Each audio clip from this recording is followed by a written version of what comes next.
मध्य प्रदेश के गृह मंत्री नरोत्तम मिश्रा ने कांग्रेस के पूर्व मंत्री पीसी शर्मा के ईवीएम वाले बयान पर पलटवार किया और कहा कि जब कांग्रेस हारने लगती है तो ईवीएम पर ही ठीकरा फोड़ती है और ईवीएम पर गड़बड़ी का आरोप लगाती है। गृह मंत्री ने कहा कि पीसी शर्मा किस तरह की सुरक्षा चाहते हैं। वहां पे सारी ईवीएम की सुरक्षा की व्यवस्था है, वो बताएं और क्या सुरक्षा करनी है।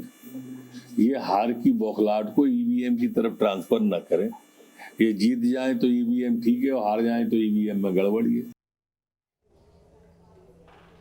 अब बात कुदरत के कहर की, जहां एक और आकाशीय बिजली लोगों पर जमकर बरसी तो वहीं इसने कई बेजुबानों को अपनी चपेट में ले लिया है।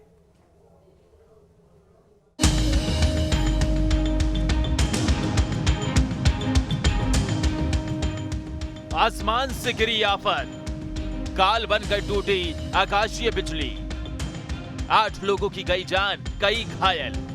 मध्य प्रदेश में लोगों को गर्मी उमस से राहत तो मिल गई है, लेकिन भारी बारिश के बीच कई जगह आकाशीय बिजली आफत बनकर गिरी। प्रदेश में अलग अलग जगहों पर बिजली गिरने से 8 से ज्यादा लोगों की मौत हो गई है। श्योपुर में बिजली गिरने से 3 लोगों की मौत हो गई, तो छतरपुर के महाराजगंज में मां बेटे समेत 3 की मौत हो गई, जबकि भिंड में आकाशीय बिजली गिरने से 2 लोग झुलस गए और उनकी मौत हो गई। इंसान तो इंसान, बेजुबानों पर भी आकाशीय बिजली का कहर जमकर बरपा।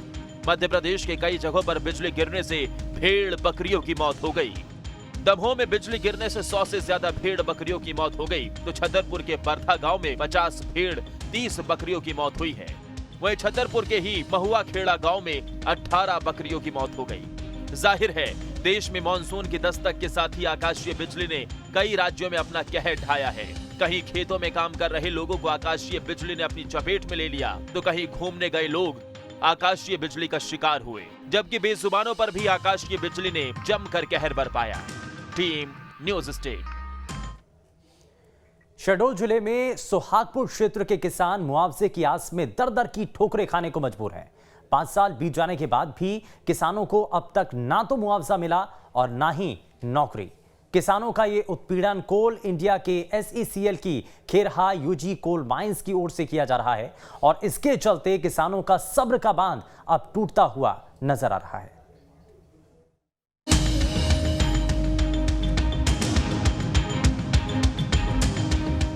ये तस्वीर है SECL भवन की, जहां सैकड़ों किसानों ने SECL भवन का घेराव करके प्रदर्शन किया। पीड़ित किसानों के हाथ ये लेटर इनकी बेबसी की कहानी को बयां कर रहा है। दरअसल साल 2017 में कोल माइंस ने किसानों की जमीन का अधिग्रहण किया।